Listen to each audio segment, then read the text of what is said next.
Dr. Ross, Paul Gruen speaking. We've got you on speakerphone here so everybody in the room can hear you. So Okay, I've got great. your slides in front of me. I'm going to ask you to introduce yourself first. It's a rather large room. There's a lot of people sitting here anxiously waiting to hear what you have to say. So if you want to just proceed and let me know when you want the slides turned, we'll move on. Okay. I know I gave you guys a bio. I don't know if you said any of that or if you'd rather I just do any introduction myself. Why don't you just go ahead and introduce yourself? You'll do a much better job of it than I would.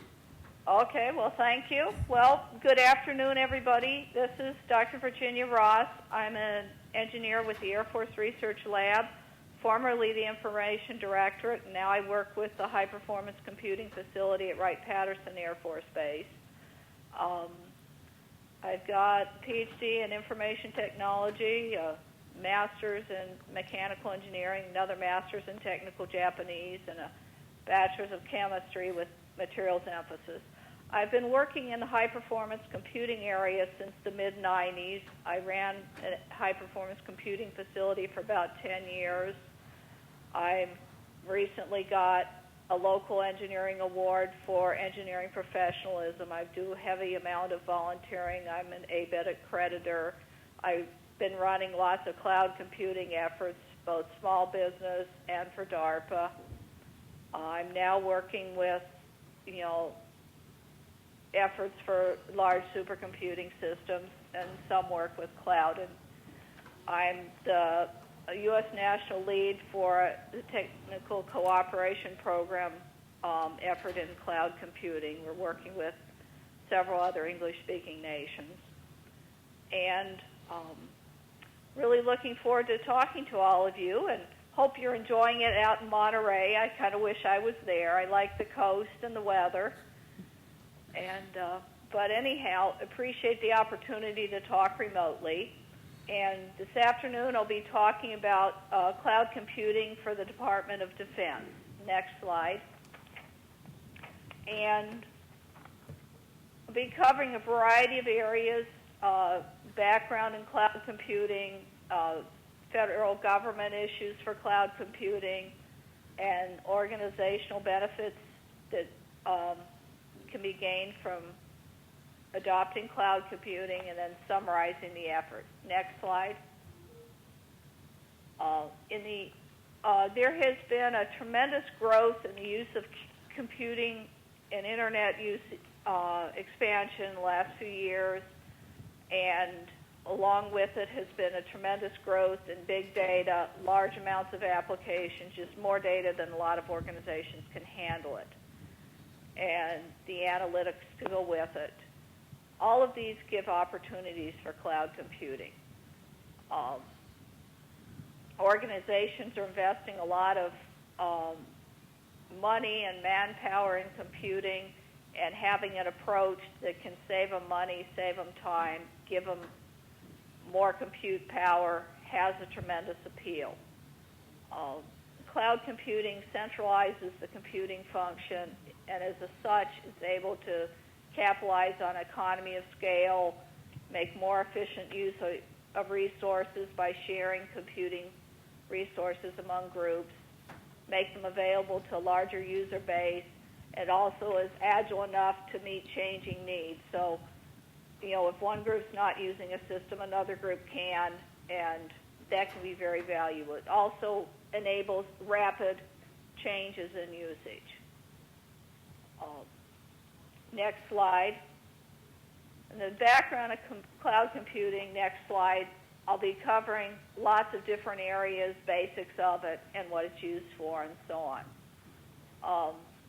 Cloud computing is essentially any situation where computing resources are held by a provider and the users access the resources through internet-enabled devices, whether they're PCs, laptops, cell phones, who knows what else. And clouds provide the full range of computing resources, whether they're program storage, processing, applications development, and so on. And before we were calling it cloud computing, or before it became really popular, there were a lot of precursors. which covered a lot of the same areas. Some were thin clients, which are actually showing a comeback in certain areas like the military, grid computing, utility computing, to name a few. Next slide.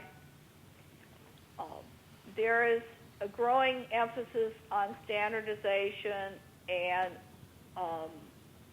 portability of cloud computing. One group has been working a lot on coordinating cloud computing amongst the vendors, the users, and the entire community is the National Institute of Standards and Technology. And they have developed a definition of cloud computing.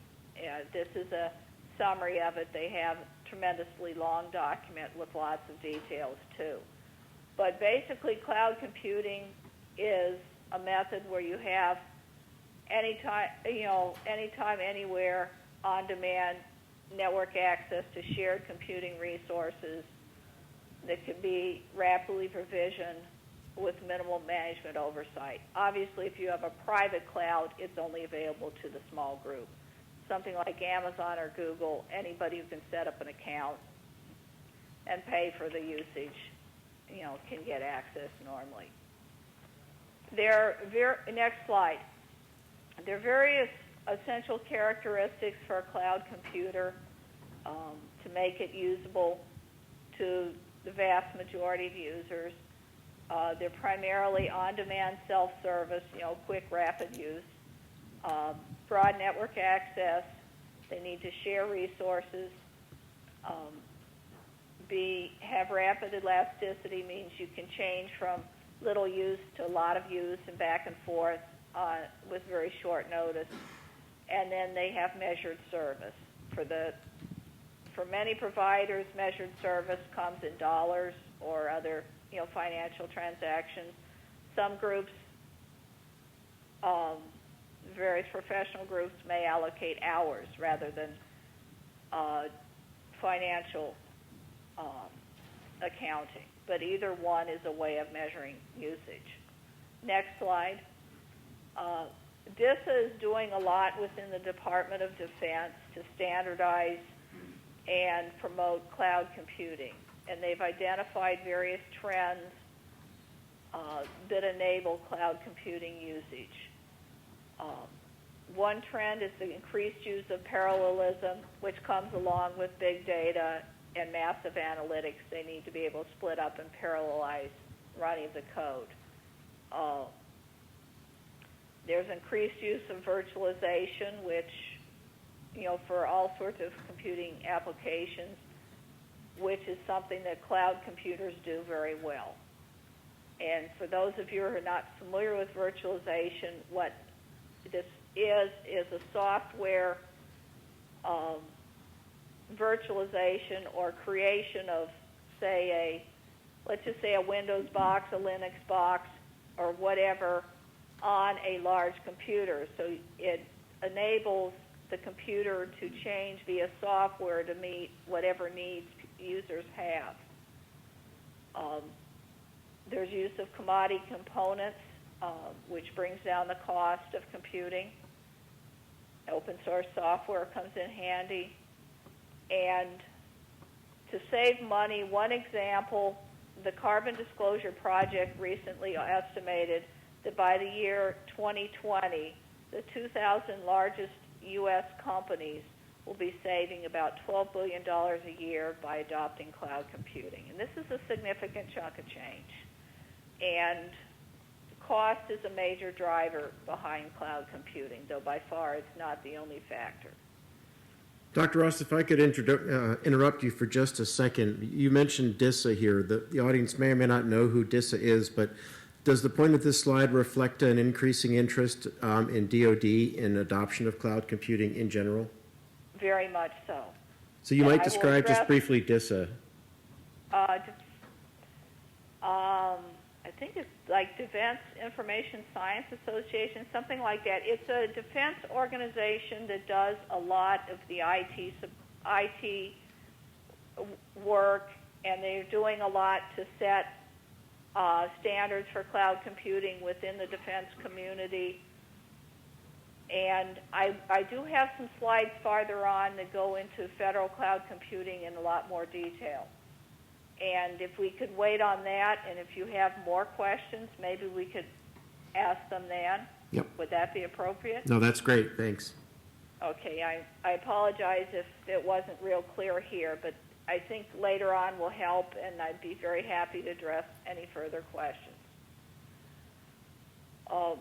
There are 4 basic cloud deployment models.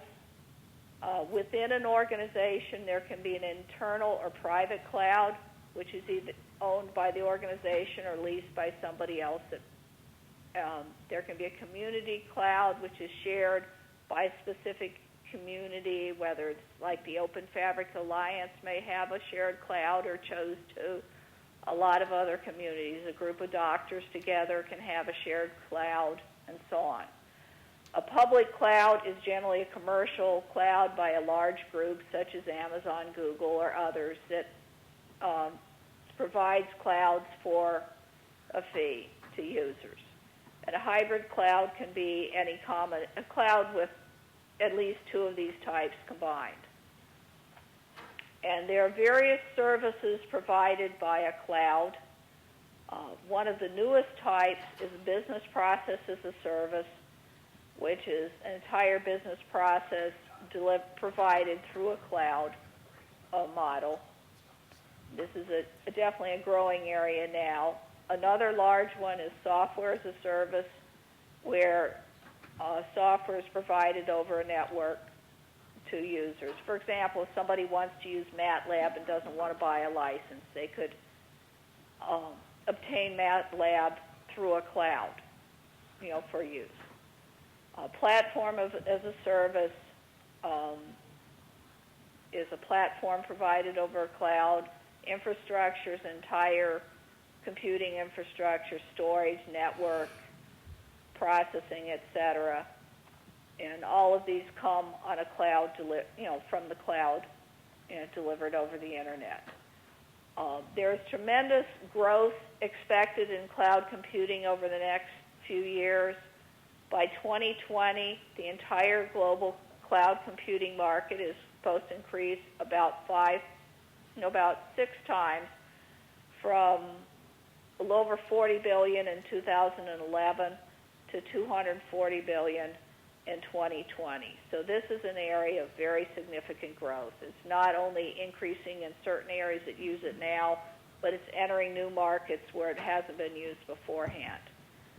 And then the public cloud market growth, which is a major portion of that, but not all of it, globally, is going to grow different amounts for different areas. Infrastructure as a service is expected to peak in 2014 at about $6 billion. Platform as a service, it will continue growing for a while to about 2017. It should be about $12 billion, then it'll level off. Software as a service is growing considerably. It should be about $133 billion by 2020. And business platform as a service, which is kind of the new kid on the block, is expected to grow to about $10 billion by then. And in the meantime, newer technologies are expected to be developed that will replace some of the use of virtualization. So cloud technology is going to continue growing, advancing, and changing as the entire industry expands. Next slide. Okay, the federal government has a lot of emphasis in cloud computing. Next slide. Much of this is coming from increased need for computing, a lot of cost constraints, and desire to consolidate a lot of efforts. Currently, the federal government has a cloud-first policy, and about a quarter of the federal IT budget is developed to clouds. And a few years ago, a 30% reduction in data centers was planned, and they are continuing to work toward that. So there's a lot more consolidation of efforts with fewer centers. The Department of Defense CIO has a 10-point plan for IT modernization, and it's requiring a lot more collaboration between federal agencies to achieve this.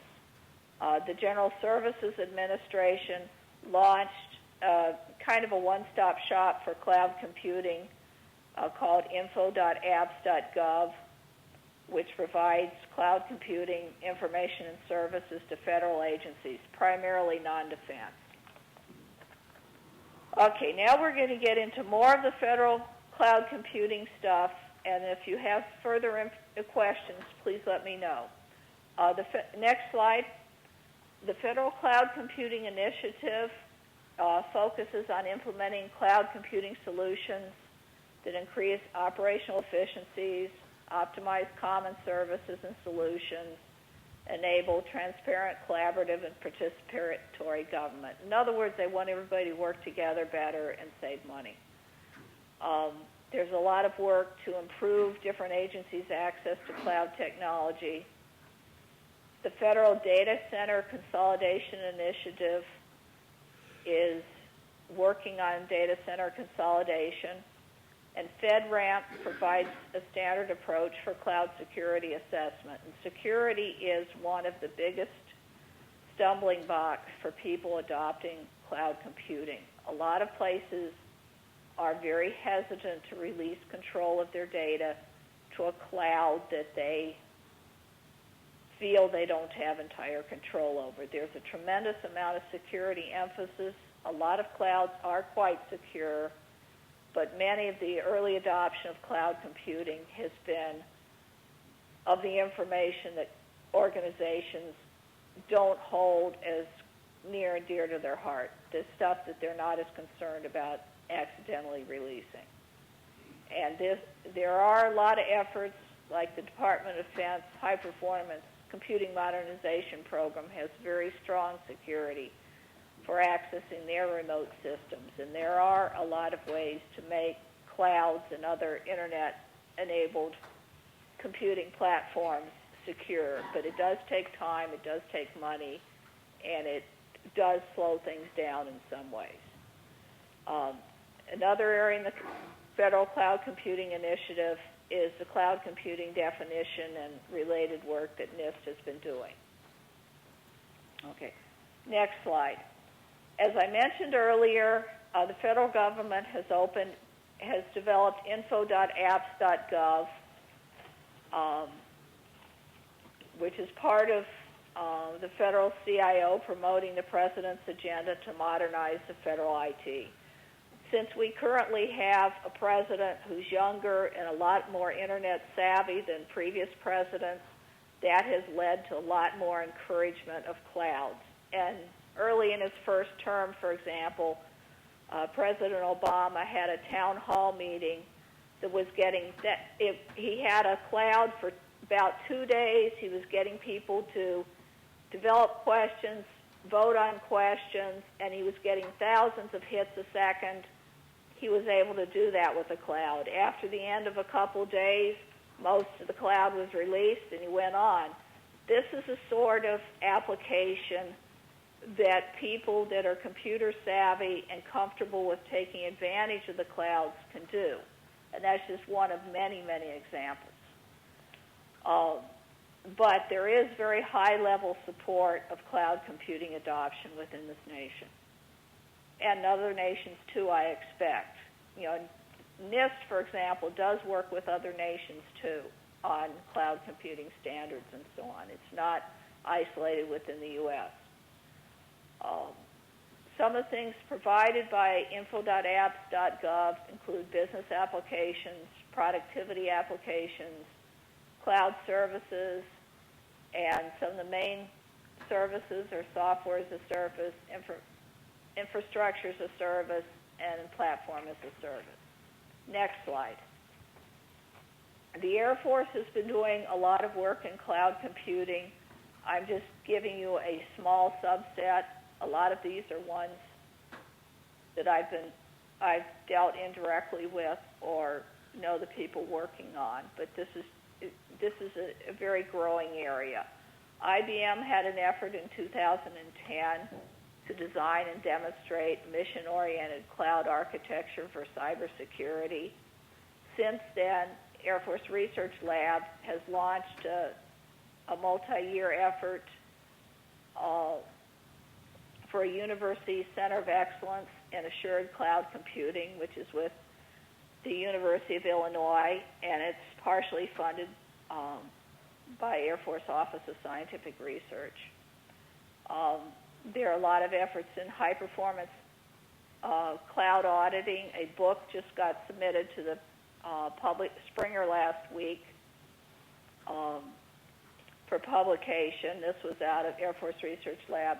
The information director had the lead author, and I had a chapter in there with someone else on GPU computing, for example.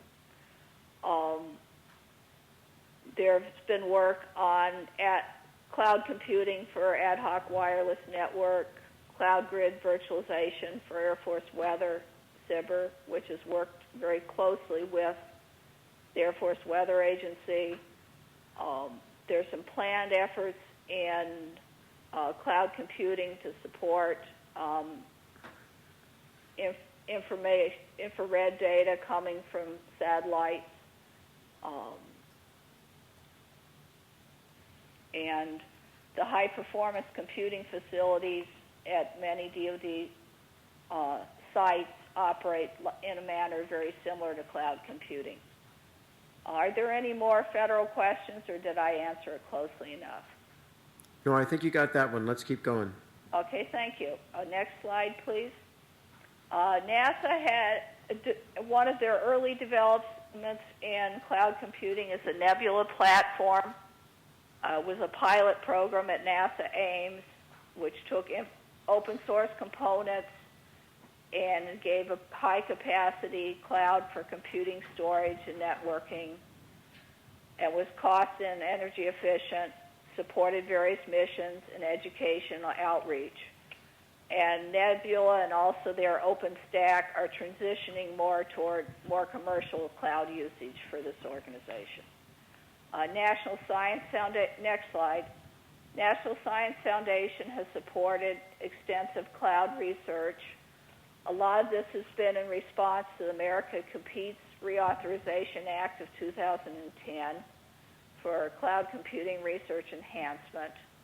And some of the areas, if any of you folks are interested in getting any of their research funding, some of the areas they emphasize are computer systems, computer networks, security and privacy, algorithms and data management, applications, computer science education, for example. Next slide.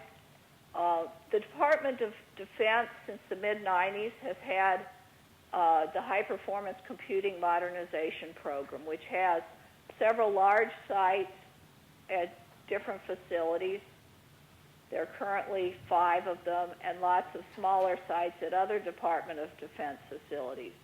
And they provide high-performance computing access to remote users that are associated with the Department of Defense community. Over the years, they've supported a lot of precursors to cloud computing, and they support parallel computing jobs with remote users, and they have very strong network support between the sites and to many of the users. Next slide. I earlier mentioned the University Center of Excellence in Assured Cloud Computing.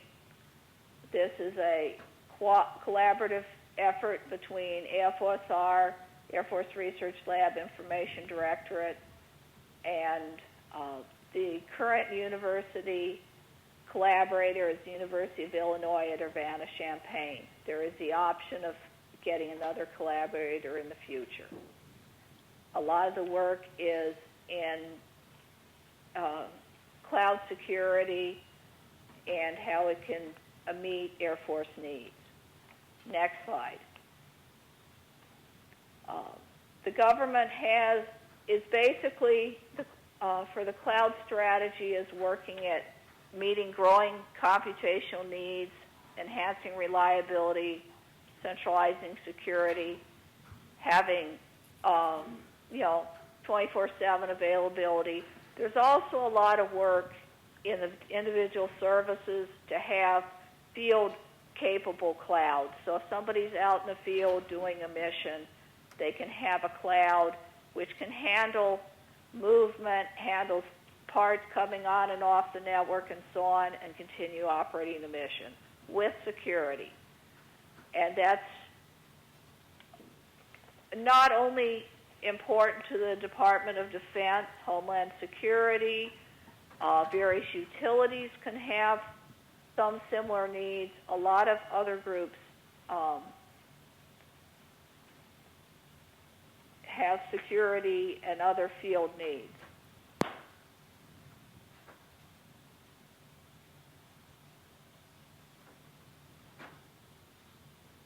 Dr. Ross, did we lose you?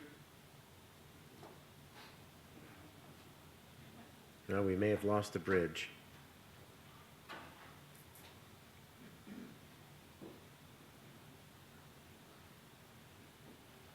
Yeah, it looks like it. Kevin? I don't know if we lost the bridge on our end or her end.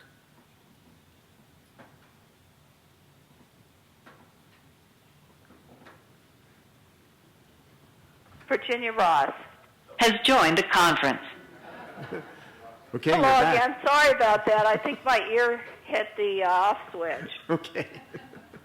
But anyhow, we're now on the distributed test events page.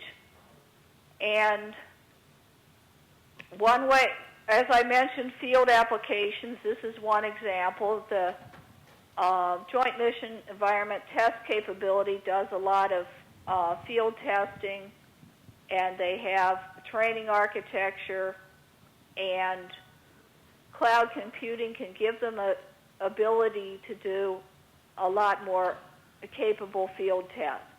Next slide. Cloud computing has a lot of advantages in meeting user needs. One is support, as I've mentioned, is support for data-intensive computing. It can index and parallelize large data sets, support low bandwidth transmission by data pre-format. For field tests, it also can transfer the complexity to the cloud host, so the individual users don't need to be quite as computer savvy. And also they can allow multi-user access from a large distributed database. So test participants from lots of different sites can all go to the same cloud and share data. And they can also, cloud can provide default backup and cost-effective archival for the data. And anytime, anywhere access. Next slide. This is just an example of when the Department of Defense is choosing what program model to use for their cloud needs, just saying there are lots of providers providing lots of different services, and any organization, whether it's Department of Defense, commercial, educational organization, has choices. And they should look at who's providing what and what services they need. Next slide. And here are some samples, recent, of storage data charges from different providers. Basically, there are lots of different vendors out there. Their prices can be similar, but there is some variability. And they charge for usage, data transfer, in and out, and some charge for the number of requests. But as you notice, some areas they're charges, some they're not. It depends on the vendor. Next slide.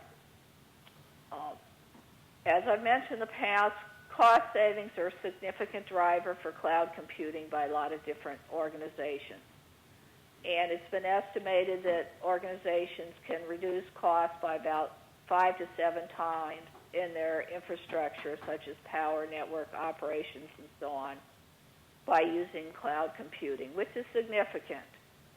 And if somebody wants to be green, this is definitely can be a good way to be green. And clouds can be located at low-cost locations. Next slide. There are a lot of reasons why an organization will feel that cloud computing meets their needs and is appropriate for them. It can give them resources that an individual organization cannot afford on their own, cuts down on upfront expenses, very flexible in availability and ability to handle surges.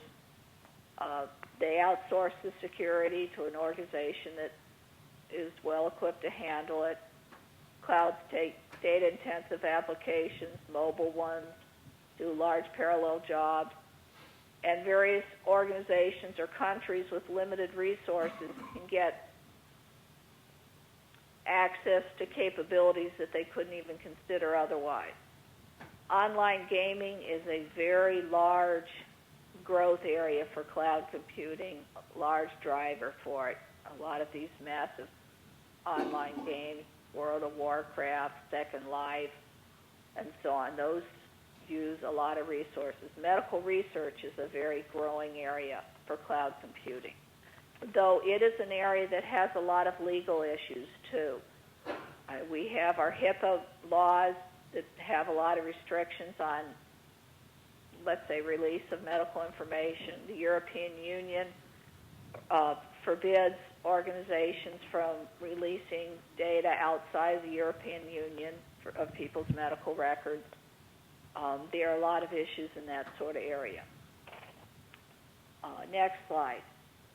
For security effectiveness, there are a lot of issues that have concerned basically keeping the data integrity, not mingling data, the security of virtualization, and there are always cost-risk trade-off issues. People are generally more willing to spend extra money to keep their sensitive information, such as the secret formula for Coke, private than they are for, let's say, photos for their a recent picnic or something. But, you know, there's a tremendous trade-off in a lot of the areas. Social engineering and human error is a major security risk, not only for clouds, but any computer system. People do make mistakes and make poor judgment, and this can definitely be an issue with clouds, as it can be with, you know, computers within an organization. Remote access and authentication. Different organizations have stricter, more rigid policies, not only for letting a user onto a system, but for file protection and who can get onto which file. A strong enforced security posture makes a cloud far more secure. Next slide. There are various issues affecting cloud availability and usage. One of the biggest issues is proprietary software. If somebody develops a cloud application on vendor A's cloud and it's not portable to vendor B, this kind of locks the user in with vendor A and also makes the product developed there less useful in certain instances simply because it's not portable. There are a lot of standards being developed to enhance portability and make it easier for different vendors and users to all work together as a cohesive team. And software from the open source community, such as Open Fabrics Alliance, can definitely help meet users' needs. Next slide. For my dissertation, I did a cloud adoption study and found that a lot of non-technical issues are major players in deciding whether an organization adopts cloud computing. Cost is a major consideration. And there are a lot of other factors, security need, reliability, and so on. So it's an intricate process, and you can't necessarily just pull out a cloud catalog and decide what you need.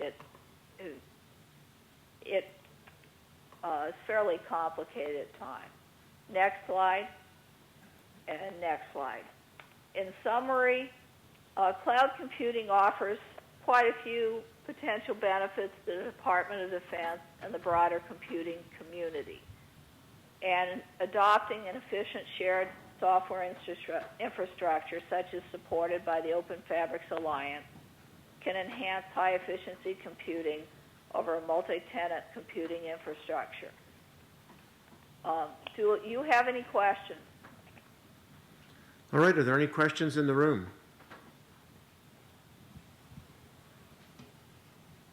All right, I think, Dr. Ross, you were extremely thorough. Well, thank you very much, and I appreciate your time and the opportunity to talk to all of you. Thank you very much. Thank you. Okay.